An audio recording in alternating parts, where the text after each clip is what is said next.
오늘 말씀의 제목은요, 어떤 생각을 쫓을 것인가 라는 제목으로 함께 하나님의 말씀을 나누도록 하겠습니다. 불과 600년 전만 해도요, 사람들은 우주의 중심이 지구다라고 생각을 했습니다. 그래서 지구를 중심으로 해와 달과 별들이 이렇게 뱅글뱅글 돌고 있다라고 믿었었죠. 이것을 천동설이라고 이야기를 하는데요. 이 천동설을요, 모든 사람들이 다 믿었습니다. 600년 전만 해도 그 당대에 가장 똑똑하고 그 당대에 가장 박사라고 하는 그 모든 사람들이요, 이 천동설을 진리로 여겼습니다. 그래서 심지어 그 의견을 반대하는 그게 아닌 것 같은데 라고 말하는 사람들을 가두기도 하고 심지어 그들을 죽이기도 했다라는 것이에요. 그런데 어떻습니까? 우리 성도님들 다 아시는 것처럼 지구가 우주의 중심인가요? 그렇지가 않죠. 태양을 중심으로 모든 행성들이 돌고 있고 우리 지구도 그 행성 중에 하나다라는 것을 우리가 다 알고 있습니다. 이처럼 인간의 생각, 인간의 지식, 인간의 과학 이러한 것들은요, 완전하지 않다라는 거예요. 지금도 우리가 믿고 있는 그런 것들이 많은 시간이 지난 다음에는 이게 진짜가 아니야라고 밝혀질 수도 있다라는 거죠. 이처럼 우리의 인간의 생각과 우리 인간의 지식들은요, 많은 오류와 불완전함을 가지고 있다라는 거예요. 우리는 불완전한 존재다라는 것이죠. 몇 주의 시간이 지났지만 우리는 지난 시간 에베소에 있었던 엄청난 회개 운동에 대해서 함께 살펴봤었습니다. 예수의 이름을 남용했던 그 마술사들의 사건이 있었고요. 그걸 통해서 시작된 에베소의 믿는 성도들의 회개의 운동이 시작됐고, 그로 인해서 더 나아가 에베소 전역에 있는 마술사들이 자신들의 책을 태우고 이제는 주술과 마술에서 돌이키는, 그래서 하나님을 믿는 그러한 놀라운 일이 이 에베소에서 있었다라는 것입니다. 이러한 놀라운 일들을 통해서 에베소는 소아시아 지역 전체의 선교의 중심이 되었고 부흥의 중심이 되는 그러한 아주 귀한 도시가 되었습니다.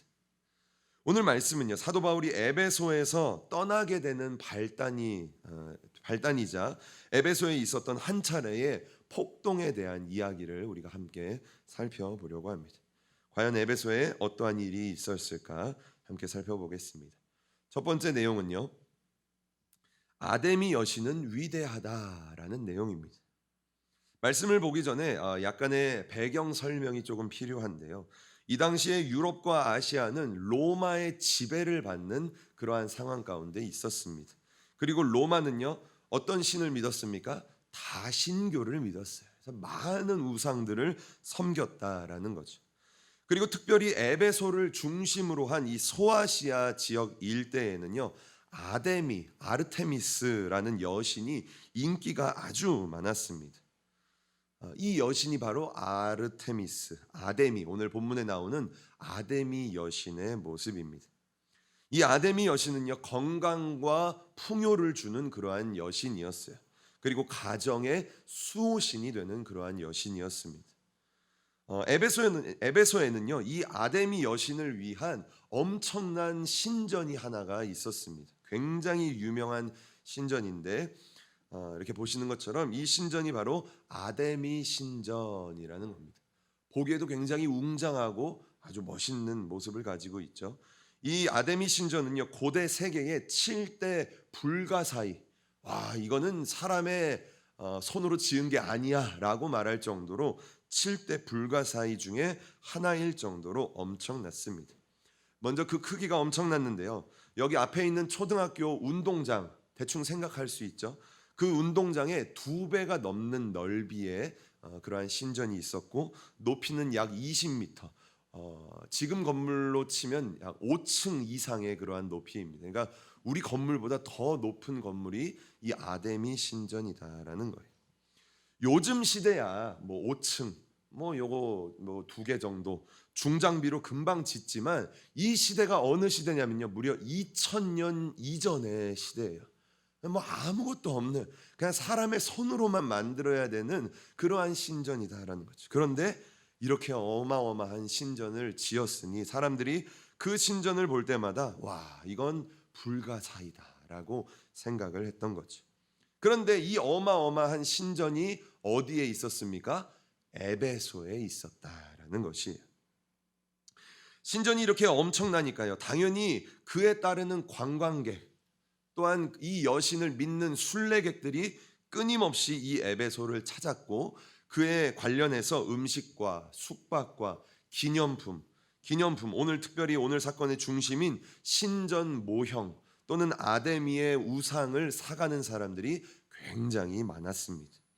그래서 이 에베소와 이 아데미 신전이 굉장히 경제적으로 맞물려 있었다라는 것을 우리가 좀 기억을 했으면 좋겠어요. 그런데 오늘 이 엄청난 사업이 뿌리채 흔들릴 위기에 처해져 있었다라는 것입니다. 누구 때문입니까? 바로 사도 바울 때문에 이 엄청난 사업이 흔들리게 된 것이죠. 우리가 오늘 함께 읽은 말씀, 우리가 읽어서 아시겠지만 오늘 에베소에 있었던 이 엄청난 폭동에는요, 주동자가 있었습니다. 바로 데메드리오라는 사람이었어요. 이 사람은 은장색이라는 직업을 가지고 있었습니다. 그러니까 쉽게 말하면 은으로 물건을 만들어서 파는 사람이에요. 그런데 이 사람이 무엇을 많이 팔았냐면 특별히 우상이나 신전 모형을 은으로 만들어서 사람들에게 팔았다. 고가의 돈을 받고 팔았던 것이죠. 그리고 에베소에는요, 이러한 일들이 굉장히 번성했다라는 것을 우리가 알 수가 있습니다. 그런데 이 데메드리오라는 사람은 이 모든 사업의 대표격인 사람이었어요. 그러니까 지금으로 따지면 뭐 상인 조합 대표 뭐 이런 거죠. 그래서 굉장히 힘이 있는 그런 사람이었어요. 그런데 이 데메드리오가 하루는 이러한 업종에 일하는 모든 사람들, 이거를 만드는 사람들, 이거를 유통하는 사람들, 이걸 가지고 상점을 운영하는 사람들, 이 모든 사람들을 다 불러 모으고 이렇게 이야기를 한 거예요. 우리가 지금 위험에 처해 있다. 우리 지금 다 망하게 생겼어. 이렇게 쉽게 말하면 이렇게 이야기를 하는 거죠. 왜 그렇습니까? 바울이라는 이 사람 때문에 우리가 지금 다 망하게 생겼다라는 것이죠. 그런데 무슨 위험에 빠져 있습니까? 사도행전 19장 27절 말씀인데요. 우리 성경을 보면서 우리 함께 읽어봤으면 좋겠습니다. 사도행전 19장 27절 말씀, 어떠한 위기에 빠져 있었는지 우리 함께 읽어보겠습니다. 시작. 우리의 이 영업만 천하여질 위험이 있을 뿐 아니라 큰 여신 아데미의 전각도 경홀히 여김이 되고 온 아시아와 천하에 위하는 그의 위엄도 떨어질까 하노라 하더라. 아멘. 첫 번째 위험이 뭐였습니까? 아까 제가 말씀드린 것처럼 첫 번째 위험은 그들의 생업이 지금 위험하다라는 거예요. 그들이 이 우상 팔고 신전을 파는 일 때문에 굉장히 풍요롭게 살고 있었거든요. 그런데 이 바울이 나타나서 사람들에게 손으로 만든 것은 신이 아닙니다 라고 말했고, 그 말을 많은 사람들이 믿게 되었다라는 거죠. 그럼 어떻게 합니까? 우상을 안 사게 되었다. 신전 모형이 더 이상 팔리지가 않는다라는 것이. 그래서 첫 번째 위험은 자신들의 생업에 위험이 있다라는 거예요. 그리고 두 번째 위험은 무엇입니까? 두 번째 위험은 하반절에 나오는데 이렇게 말하고 있죠. 큰 여신 아데미의 신전도 소홀히 여김이 되고 온 아시아와 천하에 이 아데미 여신의 위엄이 땅에 떨어지게 생겼다라는 거예요. 쉽게 말하면요, 아데미 여신의 인기가 떨어지게 되었다라는 것을 이 데메드리오가 이야기를 한 것이죠.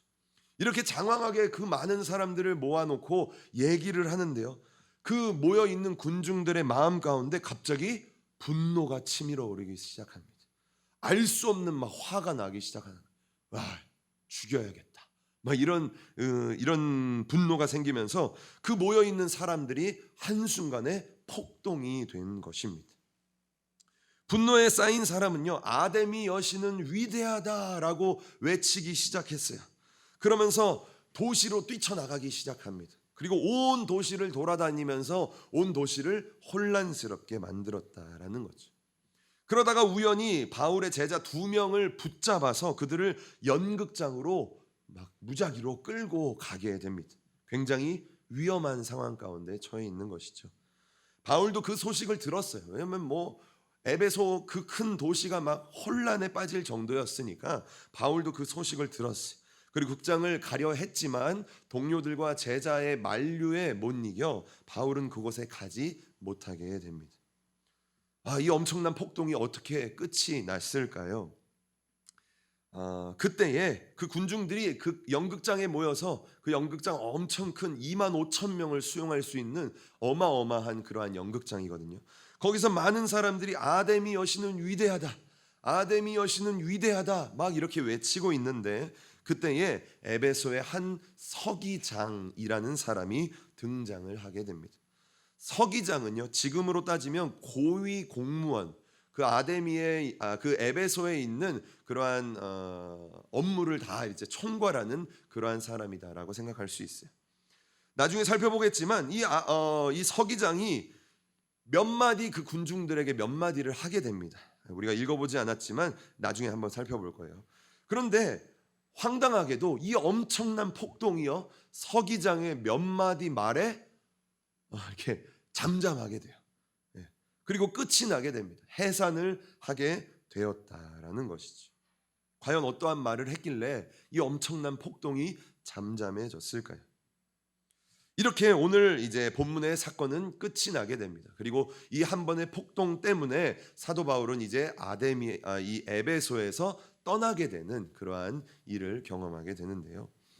오늘 본문의 이야기를 우리가 한번 이렇게 쭉 살펴봤고요. 그렇다면 우리는 오늘 이 본문의 내용을 통해 어떠한 영적인 교훈을 얻을 수 있을까요? 한번 살펴보도록 하겠습니다. 두 번째 내용은요, 아까 우리가 서두에서 봤던 것처럼 불완전한 인간의 생각이라는 것을 함께 좀 살펴보려고 합니다. 오늘 폭동을 일으킨 에베소 사람들은요, 아까 말씀드렸지만 엄청난 분노에 쌓였어요. 우리가 이런 말이 있죠. 군중심리, 이런 말이 있죠. 군중심리 뭡니까? 사람들이 확 일어나면 그 주변에 있는 사람들이 잘 알지도 못하면서 그냥 와 하고 따라가게 된다라는 거예요. 오늘 에베소에서요, 이러한 일들이 일어난 거예요. 그 폭동의 주동자는 누구였습니까? 데메드리오와 그리고 그 상업에 관련돼 있는 사람들이었어요. 그런데 그들이 아데미 여신은 위대하다라고 도시로 뛰쳐나가니까 그 무리는요, 군중 심리에 의해서 엄청난 무리가 되었다라는 것이에요. 먼저 그들은요, 에베소의 온 도시를 요란하게 했습니다. 사도행전 19장 29절 말씀을 보면 상반절에 이렇게 말하죠. 온 시내가 요란하여라고 말합니다. 여기서 요란하다라는 원어는요, 혼란에 빠지게 만들다, 뒤죽박죽을 만들다, 떠들썩하게 하다라는 의미가 있어요. 그 폭동들의 그러한 시위, 그러한 외침 때문에 지금 에베소 온 도시가 혼란에 빠졌다라는 것을 우리가 알 수가 있는 것이죠. 그들은 에베소 사람의 아데미는 위대하다라고 외치면서 온 도시를 돌아다녔습니다. 그리고 두 번째, 그들이 했던 일 두 번째는 무엇입니까? 또 사도행전 19장 29절 하반절을 보면 아까도 말씀드렸지만 그들은 바울과 함께 다녔던 가이오와 아리스다고라는 두 제자를 붙잡게 됩니다. 그리고 그들을 질질 끌고 납치하여서 연극장으로 달려 들어갔다라고 성경은 이야기하고 있어요. 이미 그들은요, 이성보다 감정에 사로잡혀 버렸어요. 그래서 뭐가 뭔지도 모르고 그냥 바울의 제자다라고 말하니까 붙잡아서 연극장으로 끌고 갔고, 그리고 그 이후에는 어떠한 일이 벌어질지 모르는 일촉즉발의 상황이 앞에 처해 있었다라는 것입니다. 또한 그들은요, 시위를 몇 시간 동안 했습니다. 사도행전 19장 34절 말씀을 보면 한 유대인이요, 이 폭동을 진정시키려 해요. 그러니까 서기장 이전에 한 유대인이 등장해서 여러분 좀 진정하시오라고 말하는데, 이 사람들이요, 오히려 그 불에 기름을 부은 것처럼 진정하게 되는 것이 아니라 더 타오르게 됩니다. 그래서 34절 하반절 말씀을 보면 이렇게 말하죠. 그들은 그가 유대인인 줄 알고 다 한 소리로 외쳐 이르되 크다 에베소 사람의 아데미여 하기를 2시간이나 더 했다라고 성경이 말하고 있어요. 그 이전에도 그들은 에베소 전체를 돌아다니면서 아데미는 위대하다라고 외쳤는데 그 연극장에서도 2시간 동안이나 이 외침을 하면서 폭동을 일으켰다라는 것입니다. 어떻습니까? 쉽지 않은 일이죠. 2시간, 몇 시간이 넘게 그렇게 폭동을 일으키고 외치면서 하는 건요, 보통의 열정과 에너지가 아니다라는 것을 우리가 알 수 있습니다. 이처럼요, 이들은 엄청난 열정과 엄청난 에너지를 이 폭동, 이 아데미 여신을 위한 것에 쏟아 부었습니다. 그런데 이들의 이러한 열정과 에너지는요, 허무한 것이었다라는 거예요.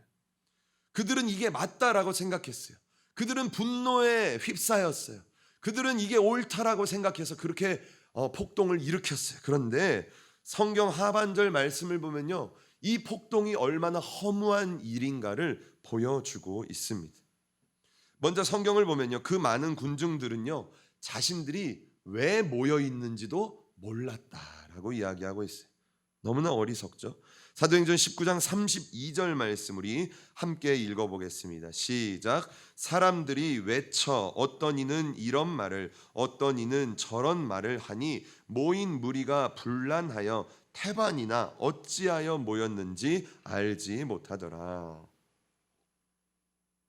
아까도 말씀드렸지만 대부분의 사람은 군중 심리 때문에 모였어요. 그냥 막 아데미 여신은 위대하다라고 막 뛰쳐나가니까 그냥 막 같이 모여드는 거예요. 32절 말씀을 보면 이렇게 말하죠. 거기에 모여있는 태반이나 내가 왜 여기에 모여서 아데미 여신을 외치고 있는지 그 이유를 몰랐다라고 이야기를 하고 있는 거예요. 분명한 이유도 없이 그저 에너지만 쏟아 부은 것을 말하고 있는 거죠.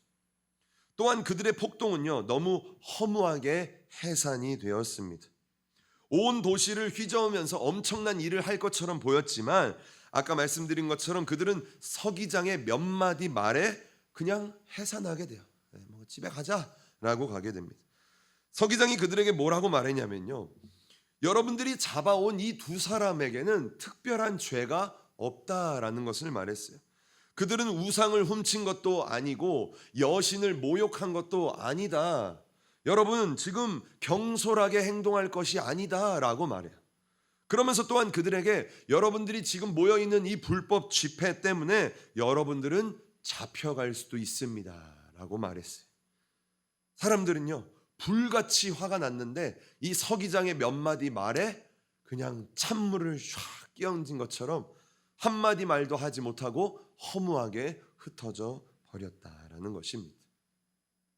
어떻습니까? 오늘 이 에베소 사람들의 모습들 참 어리석지 않습니까? 자기가 지금 왜 그 폭동에 참가하고 있는지도 모르고, 그리고 그렇게 열정과 그렇게 에너지를 쏟아 부었다면 서기장이 뭐 설득하고 뭐 그런다 할지라도 막 끝까지 밀고 나가야 되는 거 아닙니까? 그런데 그들은 그저 힘없이 내가 왜 모여 있는지도 모르고, 그리고 그 서기장의 몇 마디 말에 다 해산되는 그러한 모습을 보였다라는 것입니다.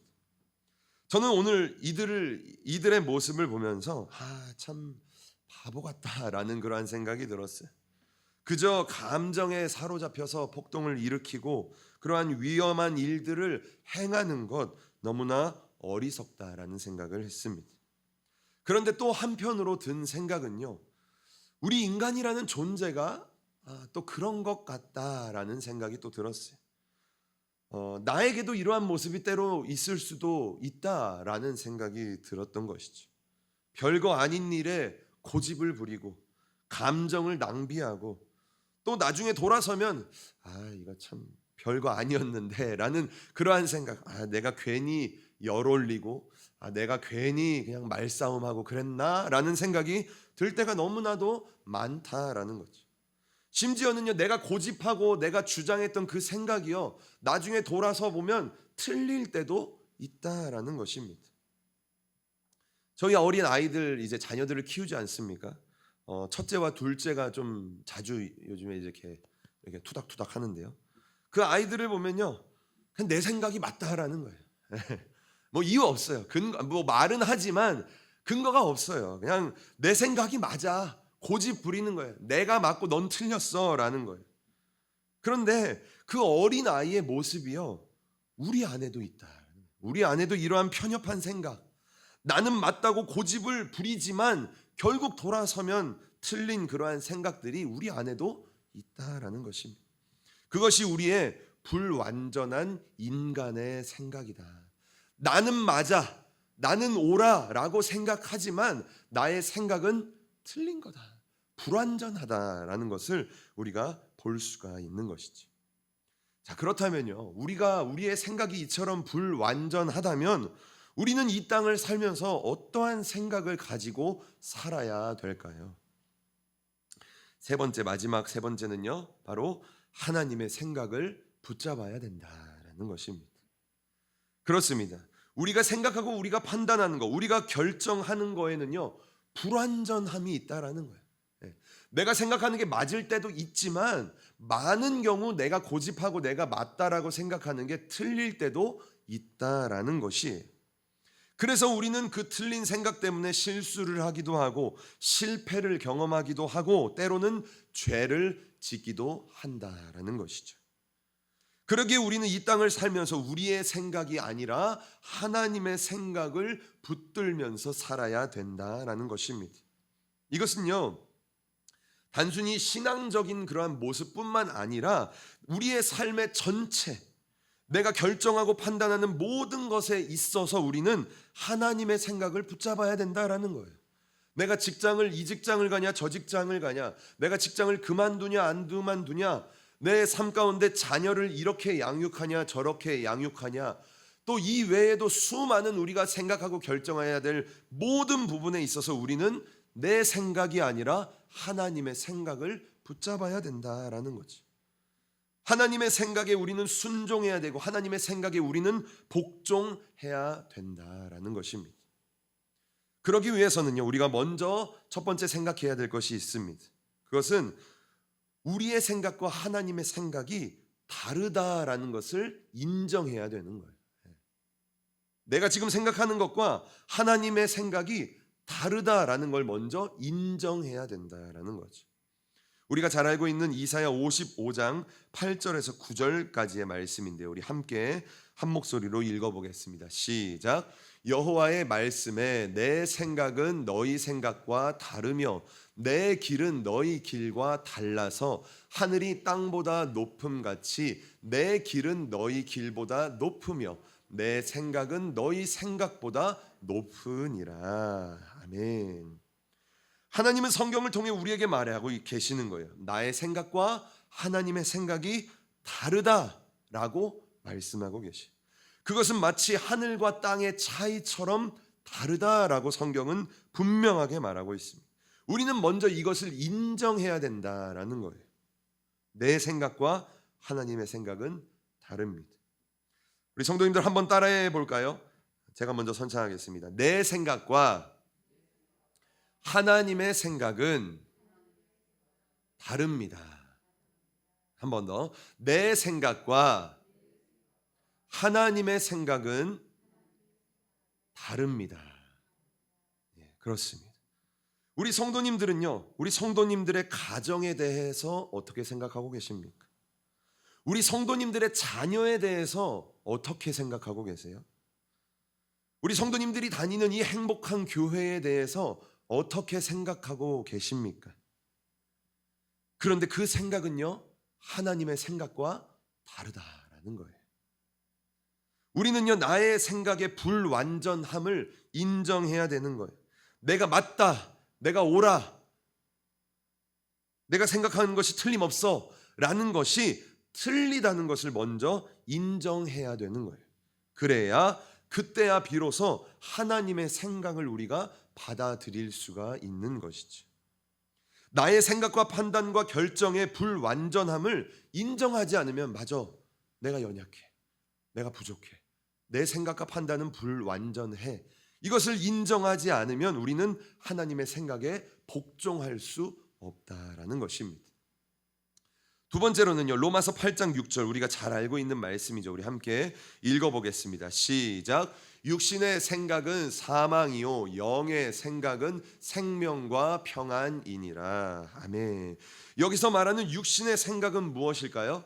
나의 생각, 내 육신의 생각을 말하는 것이죠. 그리고 두 번째로 나오는 영의 생각이라는 것은 무엇일까요? 하나님의 생각, 성령님이 우리에게 주시는 생각이 바로 영의 생각이다라는 것입니다. 우리는요, 수없이 이 두 가지의 생각을 가지고 싸움을 합니다. 나의 생각과 하나님의 생각 가지고 끊임없이 싸우고 있다라는 거죠. 하나님은요, 우리에게 분명하게 자신의 뜻과 자신의 말씀을 보여주시고 알려주셔요. 그런데 어떻습니까? 내 상황과 내 환경과 사람의 눈치와 현실적인 가능성을 보면서 우리는 내 생각과 하나님의 생각을 저울질하고 있다라는 거예요. 하나님의 생각이면 그냥 순종하면 되는데 그러지 못하고 내 생각과 현실적이고 아주 합리적인 내 생각과 하나님의 생각을 저울질하고 있다라는 거죠. 그러면서 하나님께 이렇게 말씀하는 거죠. 하나님, 이건 순종할 수 있겠어요. 내가 이거 순종할게요, 하나님. 그런데요, 또 한편으로는요, 하나님, 왜 자꾸 말씀하세요? 이건 정말 순종하기가 너무 어려워요. 내 상황을 보세요. 내 환경을 보세요. 사람들의 시선을 보세요. 현실적인 가능성을 좀 봐주세요. 순종하기 어렵습니다 라고 말하고 있는 것이지. 그런데 어떻습니까, 성도님들? 하나님 앞에 우리의 이 모습, 저울질을 하고 있는 이 모습, 이거 맞는 모습인가요? 우리의 생각은 불완전해요. 하나님의 생각은 완전하죠. 그런데 나의 불완전한 생각을 가지고 하나님의 완전한 완벽한 그 생각을 우리는 제한하고 있다라는 거예요. 하나님의 뜻을 가로막고 있다라는 거예요. 하나님의 뜻이 이 땅 가운데 이루어지지 못하게 하고 있다라는 거예요. 누가요? 사탄이요? 아니, 내가. 그렇죠? 내 생각이 하나님 뜻에 순종하지 못하는 거예요. 로마서는 이렇게 말하고 있습니다. 육신의 생각, 나의 생각은 사망이다. 그것은 실패고, 그것은 영적인 막힘을 일으키고, 그것은 나의 영혼을 주저앉게 만든다라고 말하고 있어요. 그런데 영의 생각, 하나님의 생각은 무엇입니까? 생명과 평안이다. 그것은 성공이고, 그것은 영적인 돌파를 이루고, 그것은 나의 영적인 한계, 나의 육신의 한계를 뛰어넘게 만든다라고 성경이 우리에게 말하고 있는 것이죠. 그러므로 우리는 나의 좁은 생각, 나의 편협한 계산, 나의 두려움과 걱정을 내려놓고 과감하게 하나님의 뜻을 붙잡아야 된다라는 거예요. 하나님의 생각에 순종하고 하나님의 생각에 복종을 해야 된다라는 것이죠. 어떻습니까? 우리 성도님들은요, 하나님 앞에 무엇을 불순종하고 계십니까? 하나님의 뜻을 가로막고 하나님의 뜻을 이루어지기 못하게 내가 버티고 있는 것은 무엇이 있습니까? 내 생각은요, 불완전해요. 내 생각은 실패와 사망을 가져온다라는 것입니다. 마지막으로요, 우리 고린도후서 10장 4절에서 5절 말씀을 좀 길지만 쉬운 성경으로 우리 함께 한 목소리로 읽어보도록 하겠습니다. 시작. 우리의 무기는 세상의 무기가 아니라 강한 요새라도 파괴하는 하나님의 능력입니다. 우리는 모든 이론들을 파괴하고 하나님을 아는 지식에 대항하는 온갖 교만한 생각들을 물리쳐 모든 생각들을 사로잡아 그리스도께 복종시킵니다. 아멘. 성경은 우리에게 이렇게 말하고 있습니다. 우리의 무기는 하나님의 능력이다라고 말하고 있어요. 그런데 그 하나님의 능력은 우리 안에서 어떻게 역사하고 계십니까? 먼저는요, 우리 안에 있는 모든 이론들을 파괴한다라고 말하고 있어요. 내가 잘나고 내가 똑똑하고 내가 옳고 내가 계산이 맞고 내가 생각하기에 타당한 그러한 모든 이론들을 성령님이 우리 안에서 다 파괴한다. 다 무너뜨린다. 그거 틀린 거야. 너 똑똑하다고 생각하지, 너가 생각하는 게 아주 합리적이라고 생각하지, 그거 다 파괴한다라고 성경이 말하고 있어요. 또한 어떤 일을 일으키십니까? 하나님을 더 깊이 아는 것을 방해하는, 하나님께 순종하지 못하고 하나님께 복종하지 못하게 만드는 우리 안에 있는 모든 교만들. 순종하지 않는 건 교만이에요. 그렇죠? 그런데 그 모든 교만들을 또 하나님의 능력이 파괴한다, 부서뜨린다, 부러뜨린다라고 성경이 이야기를 하고 있습니다. 그래서 결국 우리를 어떻게 만듭니까? 5절 하반절 말씀을 보면 우리의 모든 생각들을 사로잡아, 저와 우리 성도님들의 모든 생각들을 사로잡아서 누구에게 복종합니까? 그리스도 예수님께 복종하게 만든다라고 성경이 말하고 있습니다. 그게 하나님의 능력이다라고 이야기를 하고 있는 것이죠. 그래서 그 하나님의 능력이 나에게 오게 되면 더 이상은 나의 생각, 나의 교만으로 행동하고 살아가는 것이 아니라 하나님 앞에 우리가 납작 엎드려서 그분의 뜻에 나의 생각을 복종시키며 살아간다. 그게 바로 하나님의 능력이고 성령께서 우리 안에서 행하시는 일이다라고 말씀을 하고 있는 것이죠. 결론을 맺겠습니다. 저도 그렇고 우리 사랑하는 성도님들도 그렇고요. 우리는요, 하나님 앞에서 너무 똑똑한 척하면 안 돼요. 하나님 아시잖아요. 하나님 이렇게 하면 되겠습니까? 하나님 이렇게 해주셔야 제가 또 순종하고 나아가죠. 뭐 이렇게 똑똑한 척하면 안 된다라는 거예요. 하나님은요, 우리의 왕이 되십니다. 그렇죠? 우리는요, 그 하나님의 종이다라는 것이. 우리 한번 따라해 볼까요? 하나님은 나의 왕이십니다. 나는 하나님의 종입니다. 한 번 더 우리 믿음으로 한 번 더 고백합니다. 하나님은 나의 왕이십니다. 나는 하나님의 종입니다. 아멘. 우리 성도님들 정말 그렇게 생각하십니까? 왕은요, 왕이 하라고 하면 그냥 하는 거예요. 그렇죠? 옛날에 보험 광고 중에 이런 멘트가 있죠. 묻지도 따지지도 않고, 그렇죠? 그런 광고가 있어요. 맞습니다. 왕 앞에 종은요, 묻지도 따지지도 않아야 된다라는 거예요. 왕이 A라고 하면 그건 A인 거예요. 내 눈에 보기에 아무리 B처럼 보여도 왕이 A야 라고 말하면 그냥 A인 거예요. 왕이 하라고 하면 그냥 하는 겁니다. 왕이 하지 말라고 하면 아무리 그게 맞아 보여도 하지 않는 거예요. 우리는요, 왕이신 하나님 앞에 무언가를 따지거나 계산할 존재가 아니다라는 거죠. 우리는 그분의 종이다라는 것입니다. 우리는 불완전하고 연약한 나의 생각이 아니라 완벽하고 영원한 하나님의 생각을 붙잡아야 됩니다. 그분의 생각 앞에 나의 모든 생각을 사로잡아서 우리는 그분께 복종해야 된다라는 것이지. 그것이 우리의 인생의 생명이고 그것이 우리의 인생의 평안이며 우리 인생의 승리를 가져다 준다라는 거예요. 저는 오늘 우리 성도님들에게 도전하고 싶습니다. 왕이신 하나님이 나에게 명령하시는 것이 무엇입니까? 우리를 생명과 평안으로 이끌어줄 그 영의 생각은 무엇이냐라는 것이지.